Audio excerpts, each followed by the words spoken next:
अस्सलाम वालेकुम दोस्तों, अपनी नेक्स्ट वीडियो के साथ आपको वेलकम करता हूँ अपने इस चैनल में। उम्मीद है सब खैरियत से होंगे। तो चलते हैं आज की अपनी अहम न्यूज़ और इन्फॉर्मेशन की जानब। सबसे पहले तो दोस्तों बात करेंगे कि स्पेन हलफ बर्दारी के बारे में एक ताज़ा तरीन सूरत हाल कुछ लोगों के साथ एक अहम मसला दरपेश हुआ जो आप लोगों के साथ मैं लाजमी शेयर करना चाहूँगा ताकि आप भी बर वक्त उसका हल निकाल सकें और आने वाली परेशानी से बच सकें। उसके बाद मार्च में एक नया कानून लागू होने जा रहा है। ये कानून भी काफ़ी अहम है, इस पर बात करेंगे। उसके बाद स्पेन हुकूमत का एक बड़ी सहूलत देने का ऐलान जो इससे पहले नहीं था, इस पर बात करेंगे। इंग्लैंड हुकूमत इन एक्शन और उन्होंने एक अहम चीफ़ को बर्खास्त कर दिया है, उससे रिज़ाइन दे लिया, उसको निकाल दिया है। इस पर बात करेंगे उसकी क्या गलती थी, इस पर डिटेल के साथ आप लोगों को बताऊंगा। उसके बाद माओं के लिए एक नई इमदाद का सेपे ने अनाउंस किया है। ये कौन सी माएँ जो हैं वो इमदाद ले सकती हैं और कितनी ले सकती हैं, इस पे बात करेंगे वीडियो के आखिर में। तो दोस्तों वीडियो की डिटेल की तरफ जाने से पहले आपको बताता चलूँ कि जो पहला मार्च में एक नया कानून आ रहा है, इसका लिंक स्पेन हुकूमत का एक बड़ी सहूलत देने का जो अनाउंसमेंट है, इसका लिंक इंग्लैंड ने जो अहम चीफ को बर्खास्त किया, इसका लिंक और माओं के लिए नई इमदाद, इसका लिंक, ये चारों लिंक आपको बिल तरतीब नीचे डिस्क्रिप्शन में मिल जाएंगे। आप इनको ख़ुद भी क्लिक करके रीड कर सकेंगे। तो दोस्तों सबसे पहले तो आपको ये बताता चलूँ कि स्पेन हलफ बर्दारी की अभी ताज़ा तरीन सूरत हाल क्या है।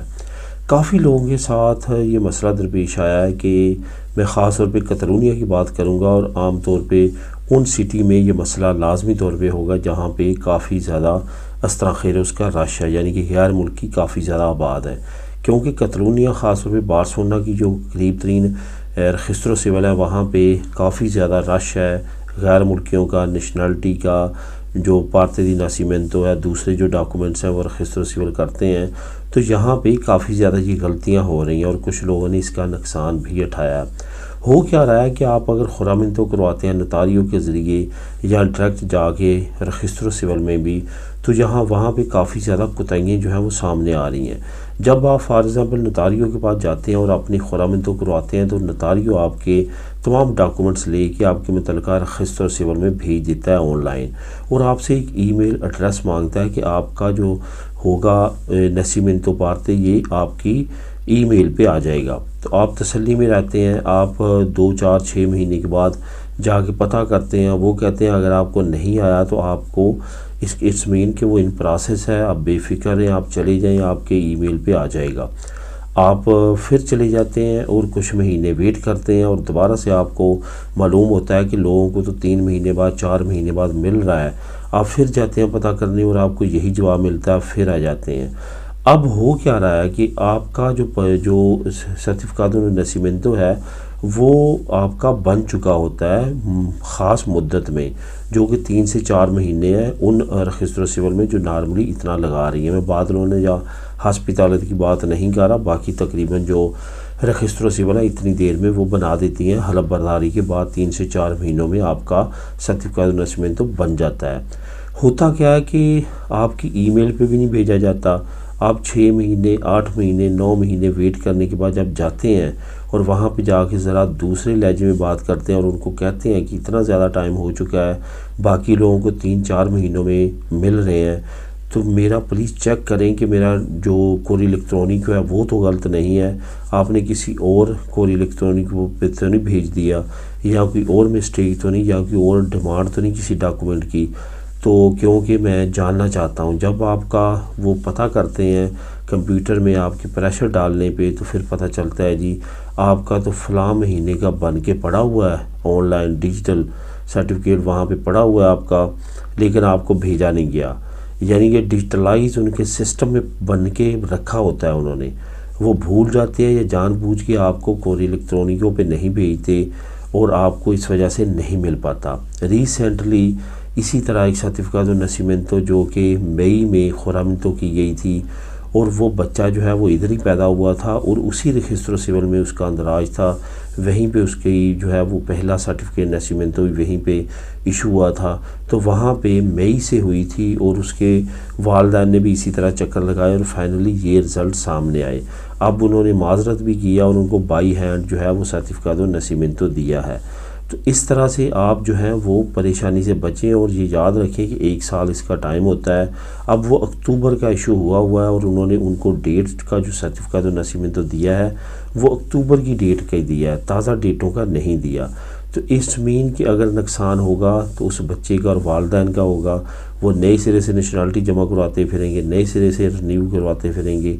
तो ये सारी चीज़ों से बचने के लिए बेहतरीन हल यही है कि आप बार बार चक्कर लगाएं और उनको लाजमी तौर पे कहेंगे आप एक मतलब सिस्टम में चेक करें कि क्या सिचुएशन है, क्योंकि इतनी देर नहीं लग सकती। ये वो सिचुएशन है जो काफ़ी लोगों के साथ दरपेश है कि और रजिस्टर सिविल में काफ़ी कोताहियाँ जो है वो सामने आ रही हैं। आपने इस सिचुएशन को सामने रखते हुए अपने तमाम मामलात को देखना है। अब दोस्तों बात करते हैं कि मार्च में एक नया कानून लागू होने जा रहा है। बैंकों दी इस्पानिया ने एक नई अनाउंसमेंट कर दी है कि जो हिपोथेका है इसका जो वेरिएबल इंटरेस्ट होगा वो 4 से 10 के दरमियान और 2 से 10 के दरमियान होगा, और जो नॉर्मली जो इंटरेस्ट है वो 4% तक जा सकता है जो कि फीको होगा। ये याद रखें कि अभी तक जब इन्फ्लेशन नहीं था तो ये 1.25% तक था, फिर आस्ता आस्ता बढ़ते हुए 2 हुआ और फिर 2.5। अब जो बैंको दी इस्पानिया उसने इन्फ्लेशन को देखते हुए ये एक ख़तरनाक ख़बर शेयर की है कि मार्च में 2024 से 4% तक जो है वो इंटरेस्ट रेट हिपोथेका का हो जाएगा, जो कि काफ़ी बुरी ख़बर है, जिसकी वजह से इंटरेस्ट रेट बढ़ेंगे और आपकी किस्त बढ़ जाएगी और इस वजह से घरों में ऑटोमेटिकली काफ़ी ज़्यादा महंगाई देखने में आएगी और घर अब लेना इतना आसान नहीं रहेगा। तो ये एक बुरी खबर है जिसको आप ख़ुद भी रीड कर सकते हैं, लिंक नंबर 1 आपको नीचे मिल जाएगा। अब दोस्तों बात करते हैं कि स्पेन हुकूमत ने एक बड़ी सहूलत देने की अनाउंसमेंट की है। जब से ये नई हुकूमत आई है, जब ये अपनी कैंपेन कर रही थी उस वक्त ही काफ़ी अच्छे अच्छे ऐलानात कर रही थी, लेकिन जब से इन्होंने अपना चार्ज संभाला है काफ़ी अच्छी ये कानून साजी कर रहे हैं। अब एक नया कानून, जैसे कि लास्ट इन्होंने कानून किया था कि अब जो लोग हैं वो लेंसेज और जो ऐनक वगैरह, चश्मे वगैरह नज़र के, वो अब सहूलियत सोशल से ले सकेंगे। अब नई जो अपडेट आई है वो डेंटिस्ट के बारे में आई है। डेंटिस्ट के बारे में भी हुकूमत आने वाले वक्त में बहुत अच्छी पॉलिसी लेके आने वाली है। ये भी सहूलियत सोशल में काफ़ी अहम इसकी ट्रीटमेंट कर दी जाएगी। 100% तो ये नहीं की जाएगी, लेकिन जो अहम चीज़ें हैं जो कि काफ़ी अहम समझी जाती हैं वो डेंटिस्ट के लिए अब आपको फ्री ऑफ कास्ट दस्तयाब होंगी सहूलियत सोशल के लिए। पहले तो सिर्फ अगर आपने दांत वगैरह निकलवाना होता था तो फ्री निकलता था, लेकिन अब उसमें मज़ीद ऐड किया जाएगा और ट्रीटमेंट भी शामिल कर दी गई है। लेकिन ये याद रखें कि नए दांत लगवाने के लिए ये सहूलत मौसर नहीं होगी, ये सिर्फ़ और सिर्फ आपकी ट्रीटमेंट तक ही महदूद होगी और सहूलियत सोशल इसको अफोर्ड करेगी। अब दोस्तों बात करते हैं कि इंग्लैंड की हुकूमत ने अपने जो इंडिपेंडेंट चीफ ऑफ इमिग्रेशन और होम ऑफिस है उसको सस्पेंड कर दिया है, उसको बर्खास्त कर दिया है। उसकी बड़ी वजह यह है कि उसने तनकीद की थी होम ऑफिस की पॉलिसीज़ पे और होम ऑफिस के बॉर्डर कंट्रोल फोर्स पे। उनका कहना था कि वो सही तौर पे काम नहीं कर रही। तो अब हुकूमत ने कहा कि चीफ ने अपने हल्फ की जो है वो खिलाफ वर्जी की है, तनकीद की है जो होम ऑफिस की मिनिस्ट्री है उस पर और बॉर्डर फोर्स पे, इस वजह से उनको बर्खास्त कर दिया गया है। उनको उनकी काम से निकाल दिया गया है और ये इन चीफ जो है काफ़ी मेहनती थे और उन्होंने काफ़ी अहम गोल जो है वो अचीव किए थे। लेकिन अब उनको ये कहते हुए बर्खास्त कर दिया गया कि उन्होंने अपने हल्फ की पासदारी नहीं की और उन्होंने हुकूमत के ख़िलाफ़ और बॉर्डर फोर्स के ख़िलाफ़ बयान दिया है। इसका लिंक भी आपको नीचे मिल जाएगा। अब दोस्तों आखिर में बात करते हैं माओं के लिए नई इमदाद की। माओं के लिए नई इमदाद का ऐलान किया गया है सेपी की तरफ से, काफ़ी अहम ऐलान है।